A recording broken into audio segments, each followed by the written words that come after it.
तृतीय अध्याय। जगदम्बा के श्रीअंगों की कांति उदय काल के सहस्त्रों सूर्यों के समान शोभा पा रही है। तो वे लाल रंग की सूर्यों के समान है।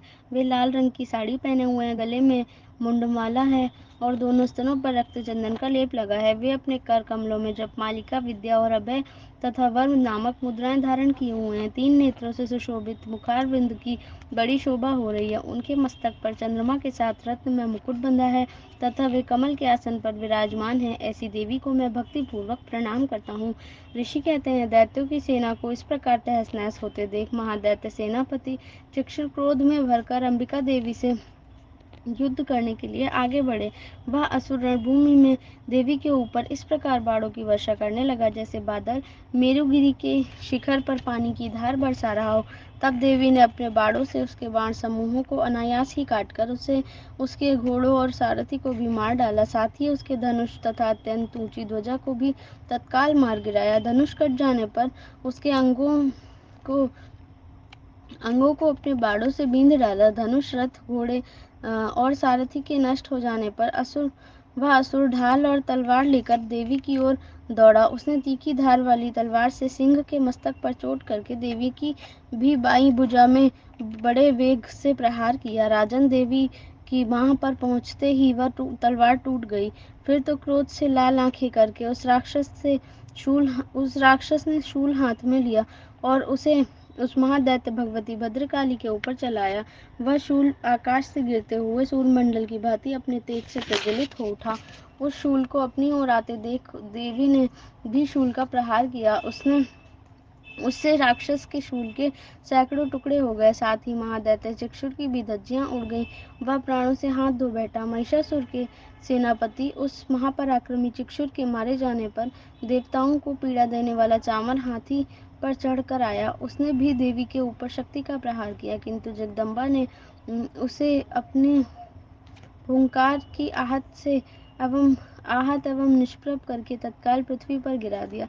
शक्ति टूटकर गिरी हुई देख चामर को बड़ा क्रोध हुआ। अब उसने शूल चलाया, किंतु देवी ने उसे भी अपने बाणों द्वारा काट डाला।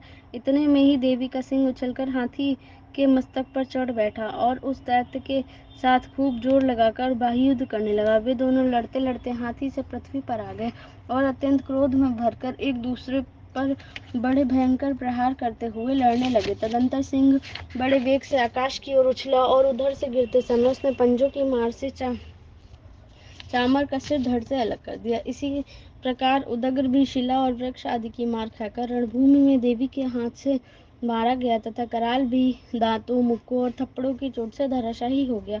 क्रोध में भरी हुई देवी ने गदा की चोट से उद्यत का कचूमर निकाल डाला। बिंदीपाल से वाष्कल को और बाणों से ताम्र और अंधक को मौत के घाट उतार दिया। 3 नेत्रों वाली परमेश्वरी ने त्रिशूल से उग्रास से उग्रवीर तथा महाहनु नामक दैत्यों को मार डाला। तलवार की चोट से विडाल का मस्तक काट डाला। दुर्धर और दुर्मुख इन दोनों को भी अपने बाणों से यमलोक भेज दिया। इस प्रकार अपनी सेना का संहार होता देख तथा महिषासुर ने भैंसे का रूप धारण कर लिया। देवी के गढ़ों को त्रास देना आरंभ कर दिया। किन्हीं को धूतन के मार से, किन्हीं के ऊपर खुरों से प्रहार करके, किन्हीं किन्हीं को पूंछ से चोट पहुंचाकर, कुछ को सींगों से विदीर्ण करके, कुछ गढ़ों को किन्हीं किन्हीं को सिंहनाद से, कुछ को चक्कर देकर और कितनों को निश्वास वायु के झोंके से धराशायी कर दिया। इस प्रकार गढ़ों की सेना को गिराकर वह असुर महादेवी सिंह को मारने के लिए झपटा। इससे जगदम्बा को बड़ा क्रोध हुआ। उधर महापराक्रमी महिषासुर भी क्रोध में भरकर धरती को खुरों से खोदने लगा तथा अपने सींगों से ऊंचे ऊंचे पर्वतों को उठाकर फेंकने लगा और गर्जना करने लगा। उसके वेग से चक्कर देने के कारण पृथ्वी क्षुब्ध होकर फटने लगी। उसकी पूंछ से टकराकर समुद्र सब ओर से धरती को डुबोने लगा। हिलते हुए सींगों के आघात से विदीर्ण होकर बादलों के टुकड़े टुकड़े हो गए। उसके श्वास की प्रचंड वायु के वेग से उड़े हुए सैकड़ों पर्वत आकाश से गिरने लगे। इस प्रकार क्रोध में भरे हुए उस महादैत्य को अपनी ओर आते देख चंडिका ने उसका वध करने के लिए महान क्रोध किया।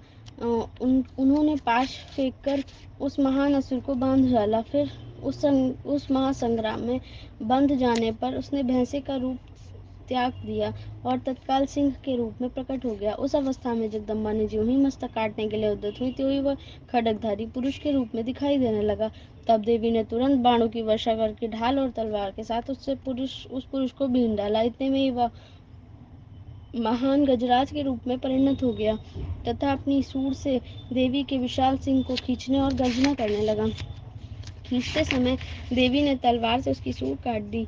अब तब उस महादैत्य ने पुनः भैंसे का शरीर धारण कर लिया और पहले की भांति चराचर प्राणियों सहित तीनों लोगों को व्याकुल करने लगी। तब क्रोध में भरी हुई जगन्माता चंडिका बारंबार उत्तम मधु का पान करने और लाल आंखें करके हंसने लगी और उधर वह बल और पराक्रम से माँ के मत से उन्मत्त हुआ राक्षस भी गर्जने लगा और अपने सींगों से चंडी के ऊपर पर्वतों को फेंकने लगा। उस समय देवी ने अपने बाणों के समूह से उसे फेंकते हुए पर्वतों को चूर्ण करती हुई बोली। बोलते समय उनका मुख मधु के मत से लाल हो रहा था और वाणी लड़खड़ा रही थी। देवी ने कहा, ओ मूड, मैं जब तक मधु पीती हूँ तब तक तू क्षण भर के लिए खूब गर्ज ले।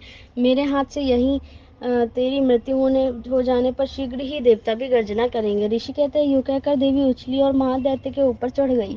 फिर उसने पैर से उसे दबाकर उन्होंने शूल से उसके कंठ में आघात किया। उनके पैर से दबा होने पर भी महिषासुर अपने मुख से अभी आधे शरीर से ही बाहर निकलने पाया था कि देवी ने अपने प्रभाव से उसे रोक दिया।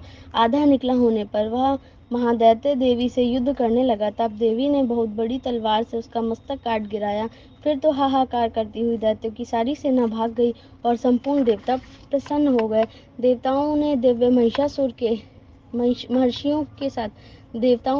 महर्षियों के साथ दुर्गा देवी का स्तवन किया। गंधर्व राज गाने गाने लगे और अप्सराएं नृत्य करने लगी। इस प्रकार श्री मार्कंड पुराण में सार्वणिक मनवंतर की कथा के अंतर्गत देवी महात्म्य में महिषासुर वध नामक तीसरा अध्याय पूरा हुआ।